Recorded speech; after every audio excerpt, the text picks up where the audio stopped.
실수를 하거나 ADHD 아동들이 화를 낼 때가 있어. 그럴 때 엄마들이 괜찮아, 못해도 돼, 이런 말을 하거든. 근데 이게 굉장히 그 아이들을 자극하면서 화나게 한다? 그럼 어떻게 말해줘야 되냐면 이 말을 먼저 해줘야 돼. 호당 엄마입니다. 네 번째, 내가 학원을 보내지 않고 평가 문제지를 사서 너한테 6학년 1학기 때까지 공부를 시켰다고 했잖아. 여러 가지 이유는 있어. 청각 주의력도 떨어지고 너가 그런 방법으로 하겠다는 것도 있는데, 나도 그렇게 하는 걸 허락한 이유가 ADHD 아동들이 오늘은 과학이 하기가 싫어, 오늘은 사회를 하고 싶어. 그런데 학원을 보내면 학원에서는 학원의 커리큘럼에 맞춰서 다 진행이 되잖아. 집에서 너가 스스로 과목을 선택할 수 있게 해주는 거지. 그 대신에 학습 결손은 생기면 안 되니까 일주일 분량을 과목별로 선택해가지고 문제를 풀게 하면 되기 때문에 이런 방법을 선택하는 거지. 하루 단위로 하는 게 아니라 일주일 단위로 한다는 게 어떤 의미인 거죠? 그냥 어떤 날은 많은 양을 해낼 수가 있어. 근데 어떤 날은 못 해내는 거야. 그래서 일주일 분량으로 어떤 목표에 도달하게 하면 되는 거지. 그게 아이들의 어려움이 되기도 하는데, 내가 이 일을 해내면 성적도 올라가고 나 훌륭한 사람도 되고 할 거야, 이런 생각이 일반 아동보다 좀 적다고 말해도 돼. 보상이 즉시 짧은 시간 들어와 줘야 되는데 내가 점수가 잘 나오는 거는 미래의 얘기잖아. 네. 그런 게 좀 피부에 안 와닿는 거지. 그게 ADHD 아이들의 특징이기도 한 거지. 옛날 아이들은 결핍이 있었기 때문에 하고 싶은 거를 해달라고 하는 게 있었어. 외식을 하자든지 물건을 사게 해달라든지 하는 게 보상이 될 수가 있었는데, 요즘 아이들은 결핍이 없기 때문에 스마트폰 시간을 늘려주세요 라고 보상을 많이들 얘기하거든. 그런데 나는 또 이런 것에 있어서는 좀 엄격한 편인 게, 네, 컴퓨터 게임에 대한 부분이 있었는데 너는 컴퓨터 게임이나 TV 시청을 별로 하지 않는 편이었어. 왜 그랬냐면 월요일부터 토요일까지 자신이 해야 할 일을 잘 지키고 나면 일요일을 하루 종일 놀았기 때문에 너가 노는 거는 주로 뛰어다니는 일이었거든. 그쵸, 나가서 몸 쓰면서 노는 걸 더 좋아했죠. 음. 친구들 만나고. 그래서 나는 어머니들께 자유롭게 뛰어놀게 하면 스마트폰 시간이 좀 줄어들 겁니다 라고 얘기를 하지. 그런데 이렇게 하는 걸 더 불안해하는 어머니들도 많아. 그리고 현실적으로 나가서 친구들하고 몸으로 뛰어노는 기회가 많이 적어진 것도 사실이에요. 그래, 그것도 사실이야. 그래서 이거는 현 시점에 있어서는 좀 뛰어놀게 해주세요 라는 게 말이 안 될 수도 있어. 그런데 또 그걸 실천하는 어머니들도 있으셔. 어렵지만 실천하는 분들도 계시다는 건 아셔야 될 것 같아요. 구독과 좋아요는 우리 모두를 성장시킵니다. 5번째는 이제 영어 듣기에 관한 문제인데, 영어 듣기는 한꺼번에 나중에 할 수가 없거든. 또 시간을 내서 영어 듣기 훈련을 하기는 어렵지. 우리가 한 방법은 어떤 건지 기억나니? 주로 차에서 영어 테이프를 많이 들었죠. 옛날에는 테이프로 되어 있었는데 테이프가 늘어질 때까지 들었지. 차에서 그 영어 동화를 읽어주는 그걸 들었던 것 같아요.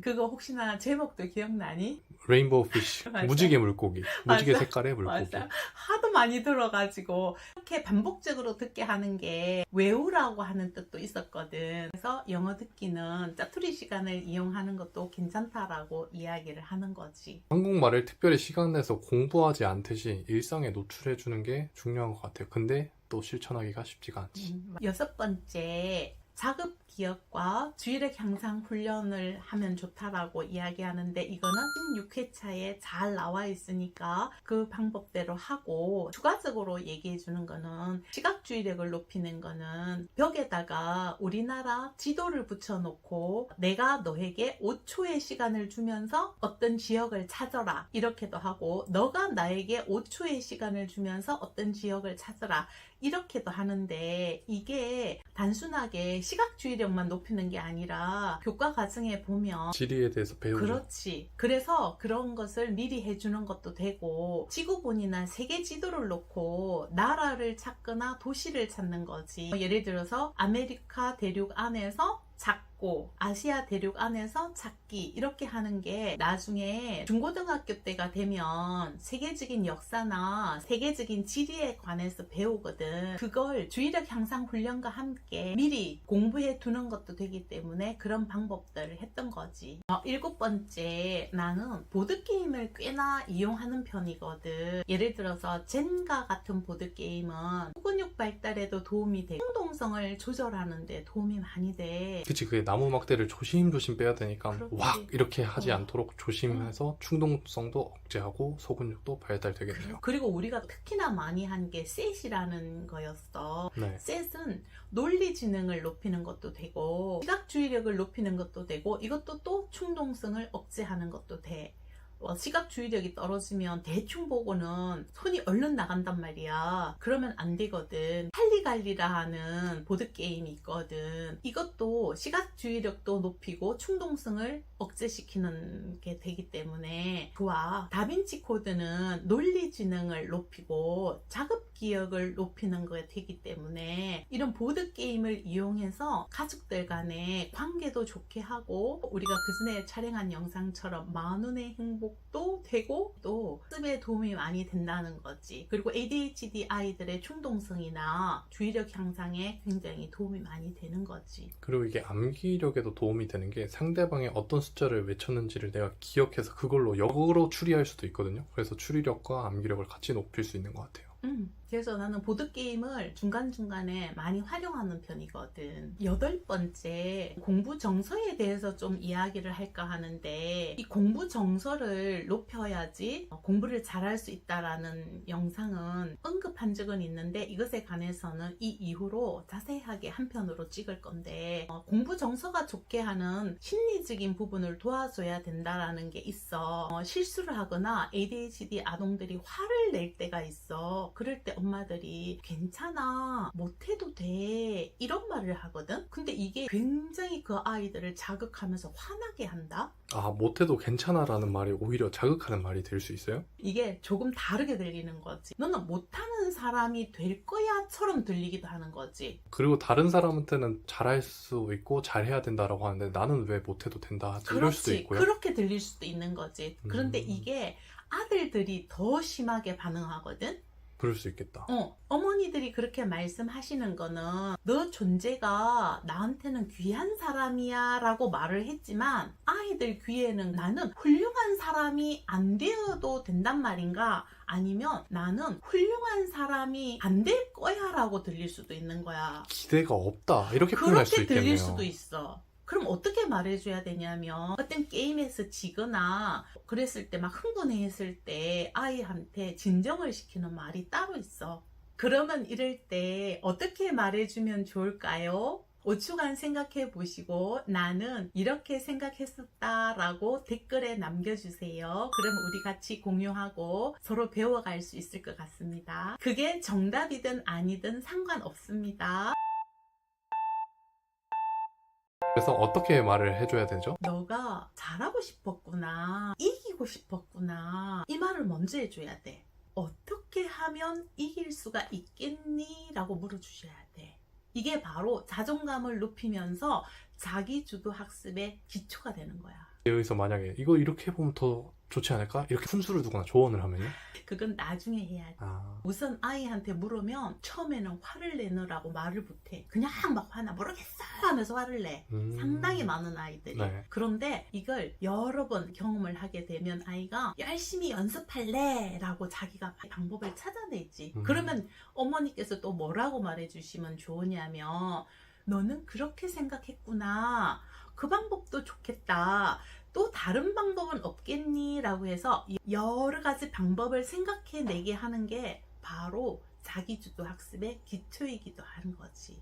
그러면 내가 정답을 알려주고 뭐 조언을 주기보다는 스스로 생각할 수 있도록 자꾸 질문을 던져주는 거네요. 그렇지. 나중에는 추가해 줄 수 있어. 엄마는 이런 방법도 있을 것 같아. 너의 생각은 어때? 라고 해서 결론을 내릴 수는 있어. 이게 정답이야가 아니라 이런 그렇지. 것도 있어. 그렇지.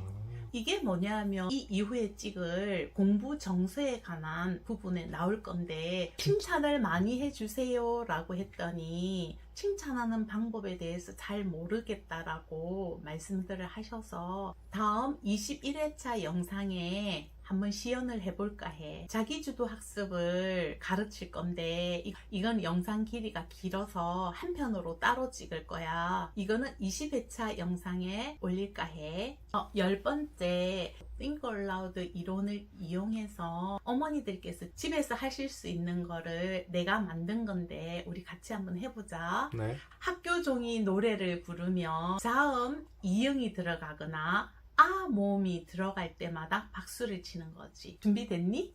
네. 자, 해보자. 엄청 틀리거든. 우리 둘이 노래를 부르면서 해보자. 이거 엄청난 집중력을 너무 요하거든. 어렵지. 시작. 학교 종이 땡땡땡 어서 모이자. 아, 너무 쉽지 어렵다. 않지? 이거는 보통 초등학교 고학년이나 중학생들한테 많이 쓰고 초등학교 저학년일 때는 곰 3마리 노래를 부르면서 곰 나올 때마다 박수 치거든. 너무 어려운데요? 저는 초등학교 고학년 다시 돌아가서 연습해야 될 것 같은데요? 이런 것을 집에서 어머니들이 자녀와 함께 공부하다가 하는 거. 이거는 학교 프로그램 할 때 아이들하고 하거든. 그러면 너무 많은 실수를 해서 자기들도 너무 웃겨가지고 깔깔깔깔 웃어. 그 사이에 집중을 시킨 다음에 다시 학습 지도를 하지.